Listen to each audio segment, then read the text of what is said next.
Welcome to Living Well with MS. This show comes to you from Overcoming MS, the world's leading multiple sclerosis healthy lifestyle charity, which helps people live a full and healthy life through the Overcoming MS program. We interview a range of experts and people with multiple sclerosis. Please remember, all opinions expressed are their own. Receive monthly tips and ideas about living well with MS by signing up for our newsletter at overcomingms.org/newsletter. And now, let's meet our guest. Welcome to the latest edition of the Living Well with MS podcast. Joining me on this edition is George Mckinty from Cardiff in Wales. And George is a bodybuilder who also has MS and is following the Overcoming MS program. So welcome, George. Hello, great to be here. And to start off with then, could you introduce yourself and tell us a bit about your MS journey and how you discovered Overcoming MS? Yeah, sure, no problem. So my name's George, I was diagnosed with relapsing, remitting multiple sclerosis back in 2021. So it first presented itself where I lost about 80% of my vision in this eye. And the vision that I did have left over was basically double vision. And I think it was about 2 or 3 weeks before I was going to Ibiza where that came on. Whilst I was in Ibiza, I fell over a number of times, and that was due to my foot drop of my right leg, which was a nightmare. Both of those symptoms I still suffer with. So I went to Specsavers, and they said my vision's fine, but there's a problem with the optic nerve behind the eye. So they said I need to go for an MRI. Went for the MRI. They said there was lesions on my brain and spinal cord that are consistent with MS. I think I had that before I went to Ibiza, and then when I came back, they said that my fears were as they were. So I do have multiple sclerosis. In terms of finding MS, I do a lot of research with the MS to understand, to educate myself as much as possible. What I learned is that 70% of your immune system, so obviously MS is a disease of the central nervous system with an overactive immune system that is attacking it. So 70% of that is built in the gut. So clearly diet was a significant approach that I needed to adopt in my life. So I did a lot of research. I know there's the Best Bet diet with Ashton Embry. There's the Walls protocol with Dr. Walls, and then there's the Royce Swank work, who did like a 30-year study back in the 40s, whereby you have low meat consumption, low dairy, high fish, and basically a Mediterranean diet, which from my discovery is that OMS has fine-tuned that approach. And intuitively, that is the superior diet with vegetables and all of the other things, like with fish consumption, low meat, low dairy. And I learned that it is a recovery approach for my MS, but it is also a preventative approach for other Western diseases like diabetes, heart disease, cancer. And I actually lost my mother 2 years before diagnosis back in 2019. So it was something that I wanted to do for that, with obviously the fear of those diseases in future, but also to recover from my MS. So that's how I discovered the OMS approach. Speaking to a lot of people on this, there's quite a lot of people who that the eyesight side of it is the thing that gets the final diagnosis. I think it was the same for me because I had double vision, and a very similar story. Went to the optician because you do, and them saying there's nothing wrong with your eyes. You need, but something's going on, so you need to have it looked into. So you need to speak to a neurologist. And I wonder whether it's because you can't really diagnose it as anything else once they've worked out there's nothing wrong with your eyes. Well, something's going on that's causing this, and then that sort of trips it forward. But other things get sort of, I've got numb fingers, or it could be a multitude of other things. So I wonder if it is that. But it does seem to a lot of people, it's a very common story. What you said was basically exactly the same as what happened to me. Yeah, I think I suffered. The opticians. Yeah. Well, I suffered from balance issues, I think, not throughout my childhood, but I did definitely suffer from balance issues with playing sports, etc. But yeah, I think what my biggest fear was when I went to Specsavers is that I'd have to wear glasses, and that was my biggest fear at the time because obviously up until then I've never worn glasses, never had issues with my eyesight, and they said my vision was fine, but the problem is behind the eyes. So I think that was, going blind in one eye. I couldn't put it down to anything else. And the thing, when you go to Dr. Google, that's the thing that screams the most is optic neuritis. And optic neuritis can only be MS, but pretty much is likely to be MS. And I also lost my uncle a few years ago, and not because of his MS, but he did have MS. And so, yeah, I understand it comes in clusters, doesn't it? So it was likely to be slightly hereditary. They've now accepted that there is a familial link, which they hadn't done. Yeah. Even though my father had MS, at the time that I was diagnosed, they said, "Oh, we don't think there's a family connection. It's just coincidence." But then the number of people you meet with MS, you go, "It's not a coincidence." It's like, yeah. And what else? I was just going to tell you some bad news because I also had perfect eyesight at the time, but the optician then did actually say to me, there is nothing wrong with your eyes. However, you're in your mid-40s and you're not going to hit 50s without needing reading glasses. Yeah. I'll accept that. Absolutely right. So at some point. I'll accept that. Yeah, that's fine. When I'm, even if I had to wear them now, I'm so accepting of quality of life. So if glasses help me and I need glasses, then it is what it is. Yeah. I'll do it. So you mentioned diet, but obviously it's OMS is a bit more than that. So there's diet, exercise, mindfulness, as sort of some of the core things, medication as well, taking vitamin D and so on. So did you have a particular difficulty actually adopting those pillars, or were there ones that were easier than others? Good question. I think meditation is something that I have done for probably the last 5 to 6 years. I think the OMS approach promotes 30 minutes of meditation a day. I tried my best to hit that. I probably do about 20 minutes a day, to be honest. And that is snowballed. So at the start, I was doing it every couple of days for 10 minutes, let's say, trying my best to do it as much as possible. But I've suffered with not suffer, but I've got ADHD that I manage. And because of that, concentration and everything else, meditation was a difficult task for me. But I mean, from my own experience and obviously doing a lot of research on it, I realized what a powerful tool it is. So I knew that I had to adopt that into my life. But I guess with OMS, it's predominantly around nutrition. So, omega 3 from flaxseed oil, whole wheat, dairy, sugar, and meat alternatives. So that is difficult to get your head around to adopt all of those things. I think trying to do it all at once and with, the food prep of 180 degrees with olive oil, etc., those sorts of things, it is hard to adopt all of those things in your life. But a lot of them, like I say, I was doing anyway. And if I'm completely honest, and this is going to sound like sacrilege, but I do have the occasional Nando's once, maybe twice a year, more not more than that. So yeah. So other than that, but generally, I think I see the value in all of the things with OMS. And I mean, if I go on holiday, so I went to Thailand a few years back, and basically they're very good with vegan food because there's a lot of Buddhists there.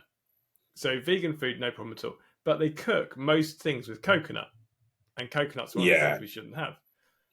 And I thought, well, ultimately, it's a whole food plant-based diet that I'm eating here, and it has got some coconut in it. But then the whole experience was so low stress.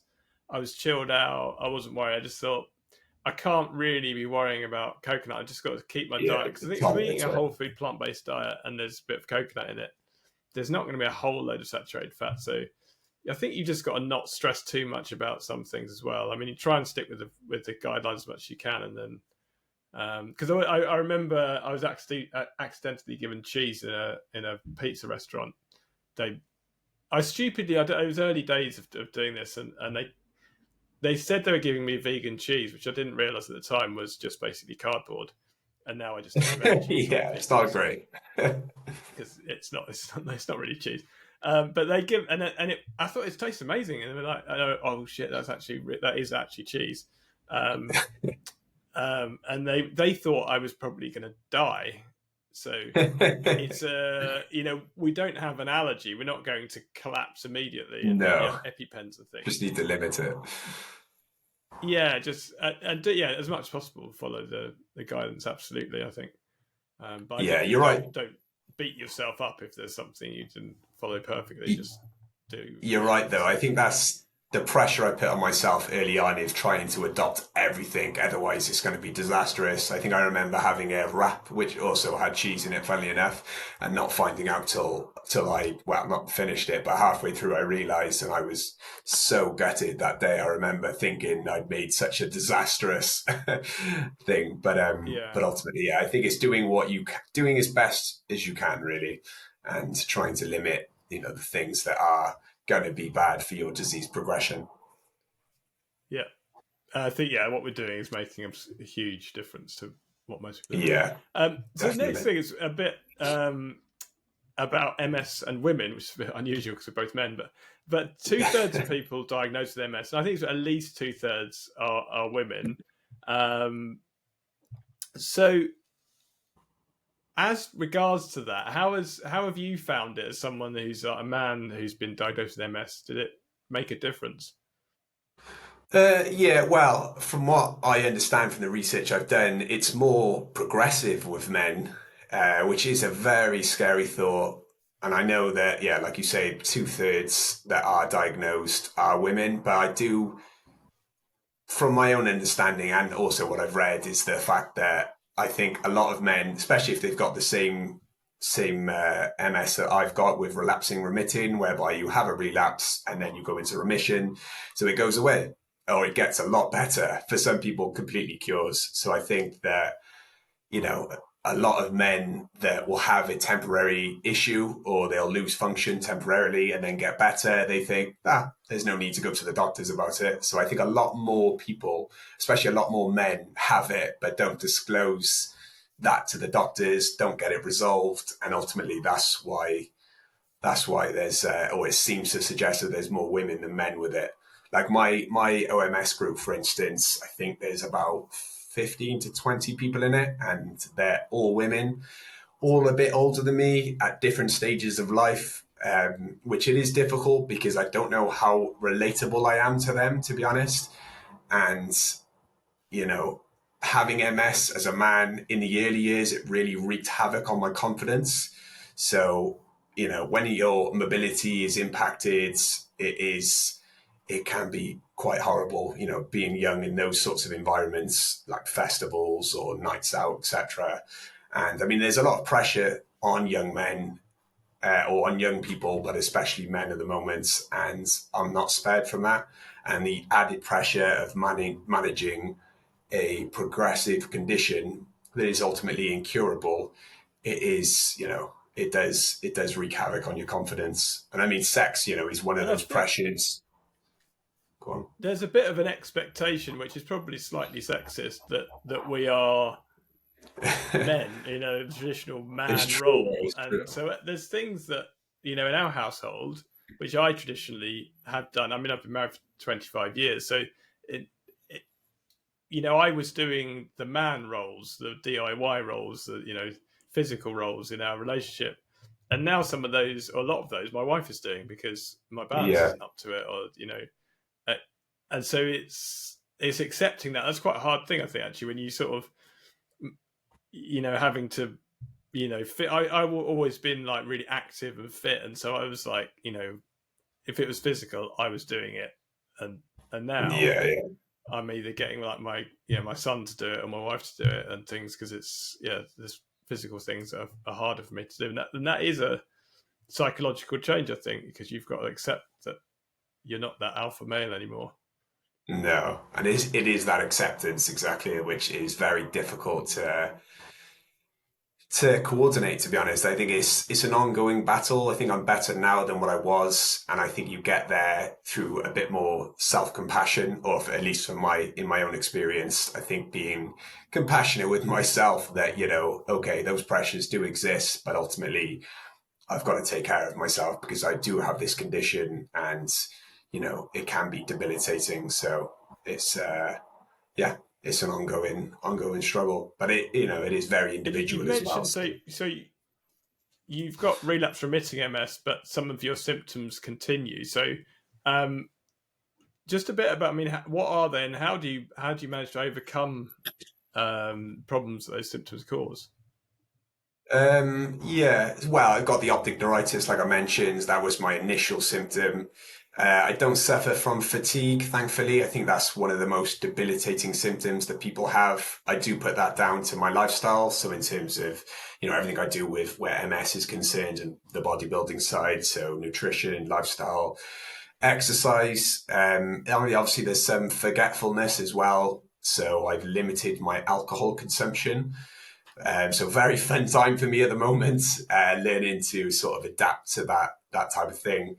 Anxiety and depression, I think I do. Well, I definitely suffer from anxiety at times, but that's that. I think I had that before my MS, to be honest.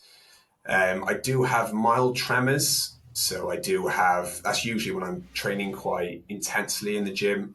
So I shake. So if I'm, for instance, when I'm at work, I'll get a coffee. I can only get one coffee at a time. So it's quite a good excuse, to be honest, for my colleagues, because if I had two drinks in my hand, I will be spilling your coffee. So, so there's that. And then what else do I have? I get random numbness in my fingertips. I've had that for years, to be honest, even before my MS, which I didn't realize that could have been my MS all those times. So I didn't know. What else do I have? My leg. My leg's I probably certainly the worst. that has been put down. I had that a long time before MS was loss of sensation in my fingertips, and that has, my neurologist said that was MS almost certainly, because it was on Yeah. all my fingertips, and that's unusual because there's two different Oh, nerves that really? go down, and they said if it's all your fingertips, it probably Yeah. is. But yeah, and that's, but they, I mean, as you say, things go away though. I mean, I've never had double vision again. That cleared up No. completely, and it's, well, I say that actually, but You then I had a recovered. test a little while back, and they wanted to do a really thorough test on my eyesight, and it was all fine. And then they picked up something that, when I look at my extreme left hand end, then one of my eyes doesn't quite make it to the, it sort of like judges a bit, and Oh, really? it's only noticeable when I go to the very very extreme left of where you're looking. Yeah. And the guy said he actually called someone in because he said this is classic MS, and Yeah. he said very other things would cause this, and so he brought someone else in to show them. And I said, but I've never even noticed this. He said, well, you wouldn't. Why on earth would you look that far left? So you just Yeah, move your exactly. neck. Yeah. He said, so I said, is there anything I need to do? He said, no, it won't affect you in any way. You just like, why? You just wouldn't do it. It's like almost painfully looking to the left. Yeah. So So you why just would you wouldn't. need You just to? unless you've got your neck in a brace or something, you'd never do it. So don't worry about it. Yeah. But that's the only vestige of that one. So there's some things do go away completely. Yeah. And so you mentioned bodybuilding there. So I mean, you can see on the people who are watching on YouTube, those listening on podcasts won't notice it, but you are quite well built. So I'm not chatting you up or anything, but you've Thank clearly you. work Whoa. out. So if you're into bodybuilding, then how has an MS diagnosis affected that? Because there's, obviously there's heat, probably things that come into it, and just the ability to be able to train. So how's it affected the ability Heat, to work heat, out? yeah, heat is an issue. It doesn't limit me, but it's like UTOF's phenomenon, I believe it's called, where it exacerbates your symptoms temporarily when you train. From what I understand, long term, that doesn't actually have an impact on my disease progression, so I'm not too worried about that. It does, I mean, generally it's pretty positive because there's, from a mental aspect, there's nothing more motivating to me than that perception of people with MS, are in wheelchairs or are disabled or, extremely tired or can't do anything else. So yeah, from that perspective, it's been good. My left arm is starting to, it's not weak, but it's the coordination when I'm lifting weights. It definitely is impacted from, I assume, from my MS. So that means I've just got to use my left arm quite a lot in terms of brushing my teeth or whatever else, because I'm trying to build the neural connections through a process called neuroplasticity. So that's generally pretty good. I mean, I do have foot drop, so that is where if my leg is really um, fatigued from excessive contraction of it, it does start to weaken, and then my left leg is a lot more fragile, I guess, and I don't lift my foot up enough, and that does cause me to trip at times. But generally, I think it has had a good impact on my MS in that sense, and obviously the diet itself, it helps me to sculpture my body a lot more by eating such a low fat diet. So yeah, generally pretty And good. do you lift free weights, Yeah, or are you free using weights. machines or free weights? Because I think there's a I lift balance free issue weights there to as be well, isn't there? honest. If you can if Yeah. you can use free weights, then I mean a lot of people can't, I know, but yeah, then Mm. balance comes into it. Or I mean at gyms, I mean I on the gym will use, I don't know the name of it actually, but it's kind of like a big metal box thing where you've got a A barbell that you can put Smith weights on, and machine. it, I Yeah. don't know What, the when it's name, on but yeah, I the think you probably rack know. and you're doing it? Yeah, so it's kind of Yeah. partially supported, and you know that if you were to Yeah, drop yeah. it, it would catch it, kind of. So it's like an in That's a between great level. thing, I find that yeah. really useful Yeah, because I wouldn't 100%. class myself just complete free weights, but yeah, lifting certainly not with a bar, but yeah, lifting with that Yeah. level of safety so that you can do other things well. It's definitely better to take precaution. You don't want to cause injury because that defeats the whole point of it altogether. You're trying to strengthen your body. So yeah, for Yeah, now, I can use free weights. I don't have a problem with that. But, in future, maybe that'll change. But it does help with balance. It helps with coordination. Helps with like exercise itself, helps with fatigue. So as long as you take it slow, then yeah, you should be fine.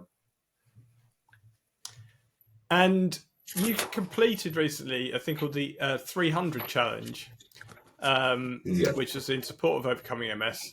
And this was named on and thought of because 300 people are diagnosed with MS across the globe every day. So, what did that involve? What did you do, and what inspired you to do it? Yeah. It involved 3 marathons over 3 days. So I wasn't running. So like I say, I've got foot drop. So running is out of the question. I can still run probably for about 10, 15 minutes before I'd start causing injury. So I walked those 3 marathons. So it took, I walked just over 80 miles. It took 23.5 hours. Obviously, that's collectively, I didn't do it as a straight run, 3 marathons. That's over the 3 days. I burned something like 8,000 calories. In terms of me doing it, I think I needed to pick a significant challenge. This was my opportunity essentially to give back to the charity that has given me so much hope during some drastic, the last 2, 3 years have been, quite difficult. So if I didn't have if I didn't have the OMS charity or the approach that you guys promote, then it would have been quite difficult through that time. So this was my chance essentially to give back. And I knew it needed to be a significant challenge. So that's why I chose to do 3 marathons. And like I And it say, is it not. was I mean, good. you're sort of putting it down, saying you didn't run it, you walked it. But I mean, I've done a lot of It's still long. walking, and I've run a marathon in the past, but I've also walked a lot. It's a significant distance. It's not. Yeah, it's That's a lot. I always thought, yeah, if you're walking sort of like 25 miles, that was always like, yeah, that's a long way. You feel it, don't you, if you've walked that far? So Yeah, that's still absolutely. You did. an amazing accomplishment, I have to say. Yeah, it was difficult. I mean, I knew I sound silly, but I knew I could do it because I did a marathon a few weeks before, one marathon because I was in a step challenge with people in work, and I wanted to walk 50,000 miles in one day, which ended up being like 27 miles. So I thought, oh, I could do this. And, like I said, it was the opportunity for me to give back, and it helped me. Like I say, I knew I could do it. I wanted to raise funds for the charity. I wanted to spread awareness, but I wanted to do it for me more than anything.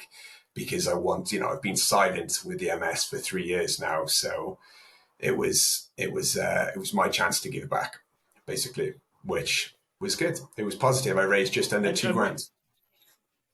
and that is impressive. Yeah. So would you say that there have been positives that you found with being diagnosed with MS then? Yeah, I'd say that before being diagnosed, I mean, I've always tried to be fairly healthy, with the training, diet, etc. But I did have a lot of unhealthy habits, which, until I got diagnosed, I was still partaking in some of those unhealthy habits. Sorry, like, drinking quite excessively, going out, staying up late, not looking after or not sleeping enough, things like that. I mean, I wasn't that good before. I wouldn't say, at least from how I live now compared to how I lived then, it's extremely different how I live now. It's a slightly more sheltered life now, if I'm honest. I try and stay social as much as I can. But transitioning from the life I used to live when all of my friends, still live in that world, it is quite difficult. So I feel good about it. I'm finally living how I want to live.